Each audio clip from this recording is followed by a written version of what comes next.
আসসালামু আলাইকুম। প্রথমেই সবাইকে জানাচ্ছি পবিত্র মাহে রমজানের শুভেচ্ছা। আমি Chowdhury Tasnim Hasin, chief dietician, United hospital. আমরা সকলেই জানি আজ এক প্রাণঘাতী ভাইরাসের আঘাতে থমকে গেছে পৃথিবী, থমকে গিয়েছি আমরা সকলেই। এরই মাঝে পালিত হচ্ছে সারা বিশ্বব্যাপী মুসলমানদের অত্যন্ত ধর্মীয় এবং গুরুত্বপূর্ণ একটি সময়, পবিত্র মাহে রমজান। আমরা জানি এই প্রাণঘাতী ভাইরাসের ধরন, উৎস অথবা চিকিৎসা সবই এখনও গবেষণাগারেই আবদ্ধ আছে। এখন পর্যন্ত বিশ্বের কোনো বিজ্ঞানী কোনো সঠিক অথবা প্রুভেন কোনো ইনফরমেশন আনতে পারেননি। এখনও আমরা সেটাতে এবিলিটি গ্রহণ করতে পারিনি। কিন্তু একটা বিষয় কিন্তু অবশ্যই আমাদেরকে মানতে হবে যে কোনো ভাইরাস বা ব্যাকটেরিয়া জনিত যে কোনো ডিজিজেরই তাদেরকেই কম আক্রমণ করবে যাদের রোগ প্রতিরোধ ক্ষমতা অর্থাৎ ইমিউন সিস্টেম স্ট্রং। এটি কিন্তু প্রুভেন। সো আমাদের এই মুহূর্তে একটি সঠিক উপায় থাকতে পারে যে সঠিক খাদ্যাভ্যাস এবং লাইফস্টাইলের মাধ্যমে আমাদের ইমিউন সিস্টেম অর্থাৎ রোগ প্রতিরোধ ক্ষমতাটাকে ইমপ্রুভ করা। আমরা সবাই জানি এই পবিত্র মাসে আমাদের খাদ্যাভ্যাসের একটা আমূল পরিবর্তন আসে। তো এই পরিবর্তনেও অনেক সময় অনেকের অনেক রকম ইফেক্ট হয়ে থাকে, যেমন গ্যাস্ট্রোইন্টেস্টাইনাল বিভিন্ন সমস্যা অথবা ডায়রিয়া, কোষ্ঠকাঠিন্য, অথবা যাদের ব্লাড সুগার আছে তাদের অনেক সময় দেখা যায় যে সুগারটা কন্ট্রোল হচ্ছে না, শুধুমাত্র একটি প্রপার ডায়েটের অভাবে। একটি সুষম সেহেরি ইফতারযুক্ত প্রপার একটি রোজার ডায়েট। তো এই বিষয়ে আমরা প্রতি বছরই কথা বলে থাকি রমজানের আইডিয়াল ফুড কী হওয়া উচিত। তবে এইবার আমাদের আরও একটু বিশেষভাবে লক্ষ্য রাখতে হবে যে এই পবিত্র ইবাদত পালনকালে এই রমজান মাসে আমাদের যাতে ডায়েটটা এরূপ হয় যে সেটা যাতে কোনোভাবেই আমাদের ইমিউন সিস্টেমকে ডিপ্রেস না করে। এখানে সবচেয়ে ইন্টারেস্টিং বিষয় হচ্ছে যে ইমিউন সিস্টেমকে বুস্ট আপ করতে আমরা সাধারণত কিছু কিছু পার্টিকুলার নিউট্রিয়েন্টের উপরে বা বিষয়ের উপর লক্ষ্য রাখি। যেমন প্রথমে আসছে ভিটামিন সি, জিঙ্ক, যথাযথ পরিমাণ ভিটামিন D3, অ্যান্টিঅক্সিডেন্ট সমৃদ্ধ খাবার এবং একটি প্রতিদিন নির্দিষ্ট পরিমাণে কিছু শরীরচর্চা। তো এই সব বিষয়গুলো, এই পার্টিকুলার যে নিউট্রিয়েন্টসগুলো আমি বললাম, এগুলো আমরা যেই খাবার থেকে পাবো, লাকিলি আমরা রমজান মাসে এর মধ্যে বেশ কিছু খাবারই আমাদের দৈনন্দিন খাদ্য তালিকায় আমরা অটোমেটিক ইনক্লুড করছি। যেমন প্রথমেই আসি ভিটামিন সি জাতীয় খাবার। সাধারণত দেখা যায় যে রোজার মাসে আমরা অবশ্যই ইফতারিতে একটি ফল বা ফল জাতীয় খাবার রেখে থাকি। আমরা জানি লেবু এবং লেবু জাতীয় খাবার বা যে কোনো সিট্রাস খাবারে আছে প্রচুর পরিমাণে ভিটামিন সি। এছাড়া আমলকি, পেয়ারা, ফুলকপি, করলা, কিছু কিছু সবজির মধ্যেও আমরা ভিটামিন সি পেয়ে থাকি। তবে আমরা জানি এটি একটি ভিন্ন সময় যাচ্ছে, আমরা সবাই ফিজিক্যাল ডিস্টেন্স মেনটেন করছি। সো অনেক সময় প্রতিদিন সবার একটা তাজা ফল কনজিউম করা হয়তো সম্ভব হচ্ছে না।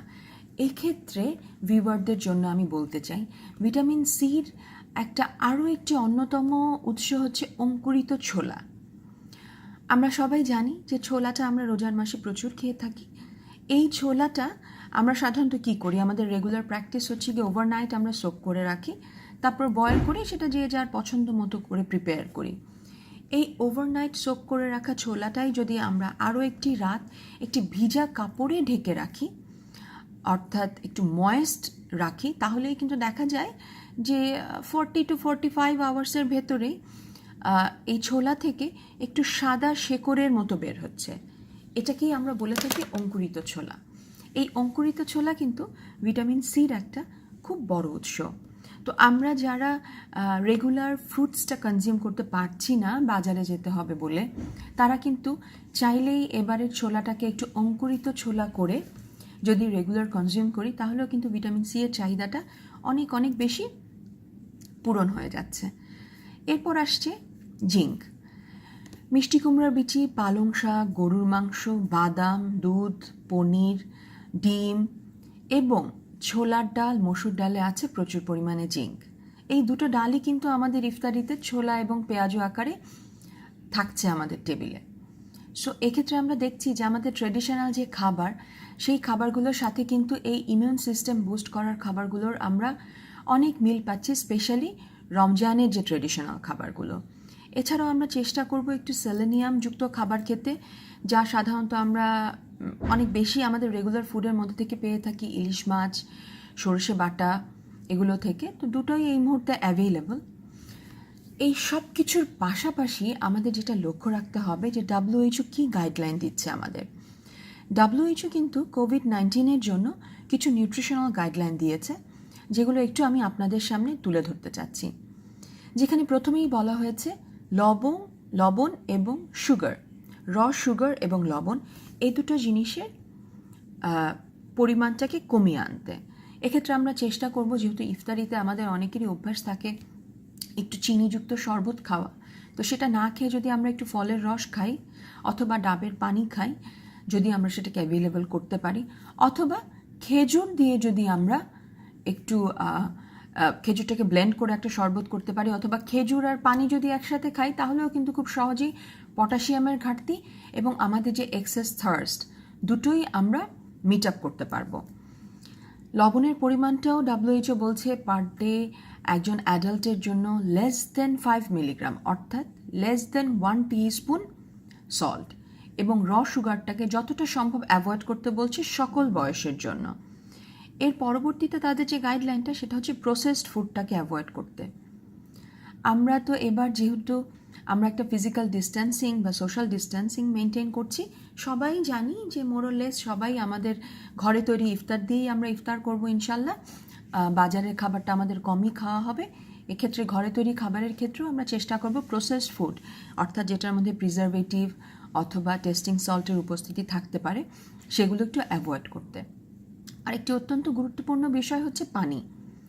যথাযথ পরিমাণ পানি, অর্থাৎ আমাদের কারেন্টলি যে ওয়েদার যাচ্ছে, তাতে একজন প্রাপ্তবয়স্কর 2.5 থেকে 3 লিটার পানি রেগুলার প্রয়োজন।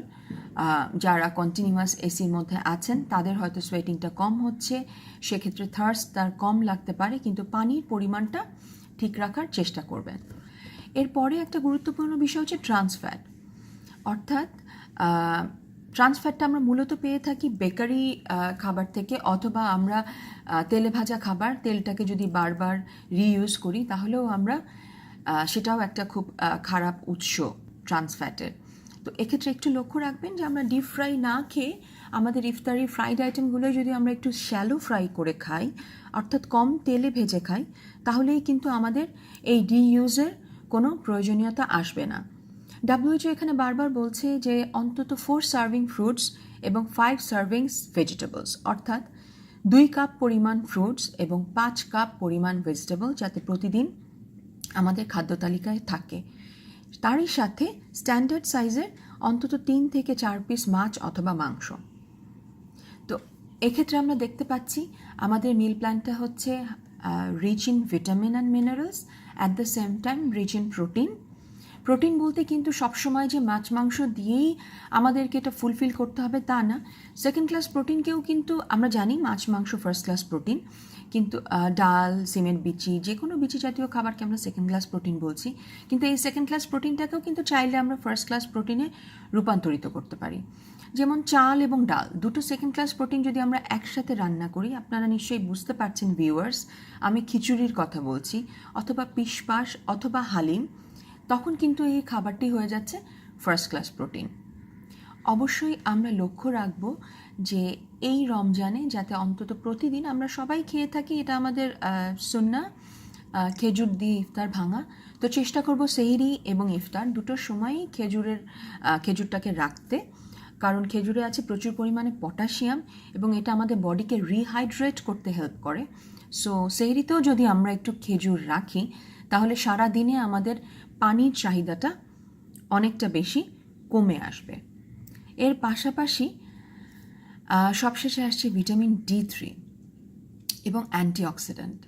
আমরা জানি যে আমরা এখন খুব একটা বাইরে বের হতে পারছি না, তারপরও সকাল 10টা থেকে দুপুর 3টা পর্যন্ত অন্তত 10 থেকে 15 মিনিট বাসার প্রতিটি সদস্য যদি জানালার পর্দাটা সরিয়ে অথবা বারান্দায় গিয়ে সূর্যের আলো, এখানে কিন্তু রোদ লাগতে হবে না, সূর্যের আলোটাই যদি আমাদের গায়ে এসে লাগে তাহলেই কিন্তু সেটা যথেষ্ট আমাদের দৈনিক চাহিদাটা পূরণ করতে।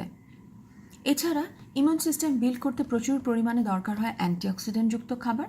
খুব সহজে আমরা অ্যান্টিঅক্সিডেন্টযুক্ত খাবারটাকে সিলেক্ট করতে পারবো যদি প্রতিদিন আমরা আমাদের খাদ্য তালিকায় 2 থেকে 3টি রঙিন শাকসবজি অথবা ফল বা যে কোনো ন্যাচারাল কালার রাখি। অর্থাৎ প্রতিদিনের খাদ্য তালিকায় যদি 2 থেকে 3টি ন্যাচারাল কালার আমরা রাখতে পারি তাহলে আমরা খুব সহজেই বলতে পারবো যে আমাদের মিলটা রিচ ইন অ্যান্টিঅক্সিডেন্ট। এর পাশাপাশি সবার শেষে আমি যেটা বলতে চাচ্ছি, যথাযথ শরীরচর্চা। এই পবিত্র রমজানে যদি আমরা প্রপার ওয়েতে তারাবিটা 20 রাকাত তারাবিটা পড়তে পারি তাহলেই কিন্তু খুব সহজেই আমাদের এই ডেইলি এক্সারসাইজটা মিট আপ হয়ে যাচ্ছে।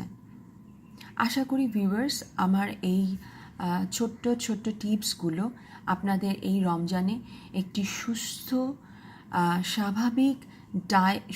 স্বাভাবিক এবং আইডিয়াল ডায়েট মেনটেন করতে, যা পাশাপাশি আমাদের করোনা থেকে নিজেদেরকে দূরে রাখতে অথবা কোভিড-19 থেকে নিজেদের ইমিউন সিস্টেমটাকে ইমপ্রুভ করতে সহায়তা করবে।